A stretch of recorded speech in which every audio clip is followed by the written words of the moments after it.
Bonjour à toi.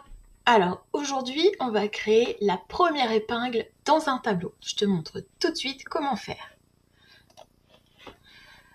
Alors une fois que tu as créé ton tableau, donc comme je te montrais dans la vidéo précédente dont tu retrouveras la description tout en bas dans les commentaires, tu peux donc créer une épingle très facilement à partir de ce tableau. Donc moi j'ai fait le choix de créer un tableau huile essentielle.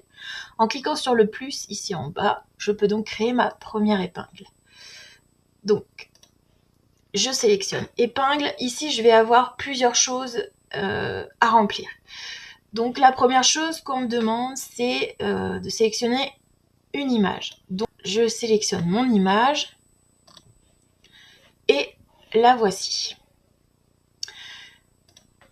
Je vais donc lui donner un titre. Alors, volontairement ici, je crée un tableau assez large. Il y aura très certainement beaucoup d'épingles dedans. L'idée, c'est vraiment de donner un maximum d'infos sur les huiles essentielles. Donc, en titre, tu peux reprendre le titre que tu as donné à ton image.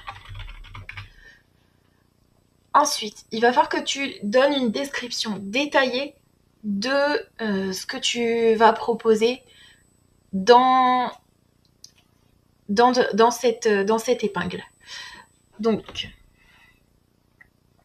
tu peux remplir ce que tu veux. L'essentiel, c'est d'essayer d'y ajouter des mots-clés stratégiques.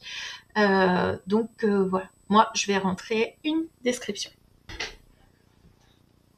Alors, ici, on te demande d'ajouter un lien. Donc, l'idée, c'est d'aller mettre un lien vers ton site, vers un article de blog, vers une vidéo. Voilà. Pinterest, c'est vraiment ça. C'est attirer avec un visuel qui correspond à une recherche et ensuite proposer un lien vers une ressource extérieure.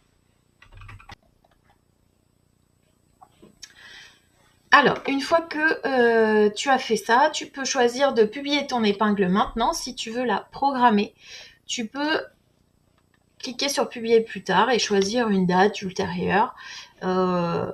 Tu choisis la date, tu choisis l'heure, tu fais ce que tu veux. Une fois que c'est bon, tu n'as plus qu'à cliquer sur publier.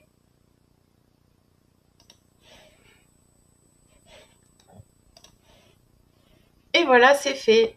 Ensuite, Pinterest te propose de créer une nouvelle épingle et de recommencer en mettant une image, un titre, une description, un lien.